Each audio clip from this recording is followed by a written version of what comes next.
Fifth episode, begins as Dr. Blake is curious about what Paul Lewis means to Martian. Martian compares a cover story to a windshield in that it can protect against bugs, but anything hard enough, moving fast enough, smashes clean through. Osman proves not to be a bug as he digs into Paul's social media and travel history. The biggest concern in the CIA field office isn't this potential issue. Martian hasn't shared any of this with his superiors, but finding a break with Coyote. Someone has contacted them with interest in an exchange, so Owen is tasked with searching Coyote's apartment in Belarus for anything useful. Owen asks about a cover story, which Martian immediately vetoes as Owen hasn't been trained. Owen finds signs in the bathroom and bedroom at Coyote's apartment that someone else has been there. As Coyote's handler, Owen clocks other unusual details, such as a cat that Coyote never mentioned.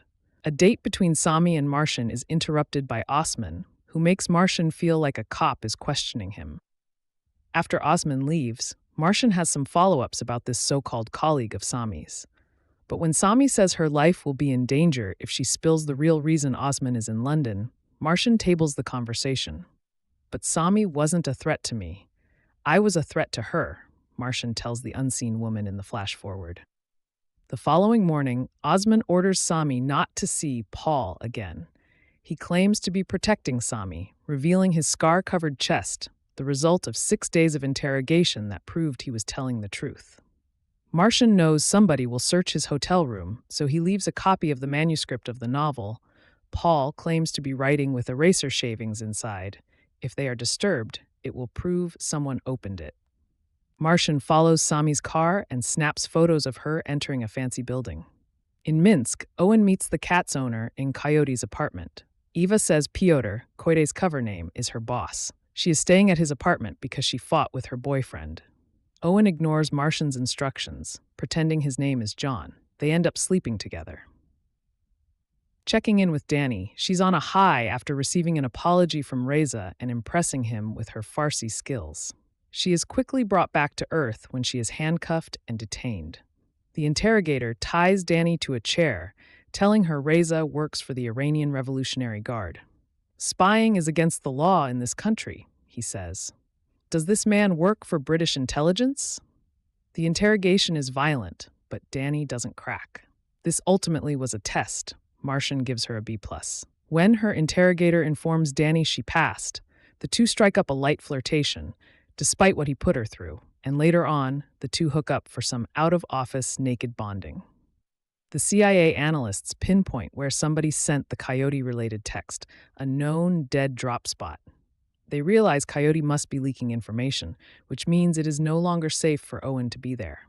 Owen panics, as he hasn't told Henry about Eva. In the bathroom, the steam from the shower reveals the word Valhalla. Owen worries Eva is in on the deception. He locks Eva in a cupboard and finds a gun. Luckily, the extraction team arrives, detaining Eva before Owen does anything stupid. While his colleagues try to learn more about Coyote's situation, Martian continues to gather intel on why Sami is in London. He learns that one of the men Sami is meeting with is Dalaga, the first cousin of General Hemeti.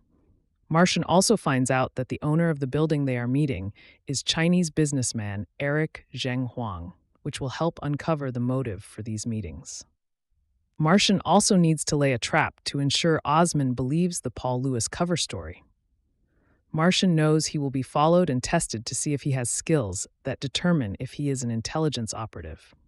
So Martian receives specific non-fight training so he doesn't respond to an attack like a CIA agent. When Osman's man jumps Martian, he can't defend himself, and his jacket is stolen with ease. Martian goes to the police station, knowing he is being watched by the man who stole his jacket because Osman wants verification that Martian reported the attack. He ultimately doesn't report the assault. Reporting back to CIA, Owen tries to reason why sleeping with and then locking Eva in a closet was a good idea. Eva is just a secretary, but it isn't a total bust. They have the phone, the word Valhalla on the mirror, and information that Coyote was seeing a psychiatrist. Martian calls it the most mishandled, questionable, sloppiest mission, but Owen has found a hole in the boat. Is the psychiatrist the key? Speaking of sloppy, Poppy's student ID was in Martian's jacket pocket. Now, Osman thinks he has to get rid of someone. Note that he doesn't specifically say Martian, and asks one of the Chinese agents for assistance. Martian continues his off-books investigation, asking a British friend, James Richardson, for his thoughts on Eric Zhenghuang being part of whatever is going on. James says Eric is a self-made man who made his fortune in tech services. He is also a negotiations middleman. Martian is putting all the pieces into place. I had to make lies real or people would die, Martian says. But is it too late?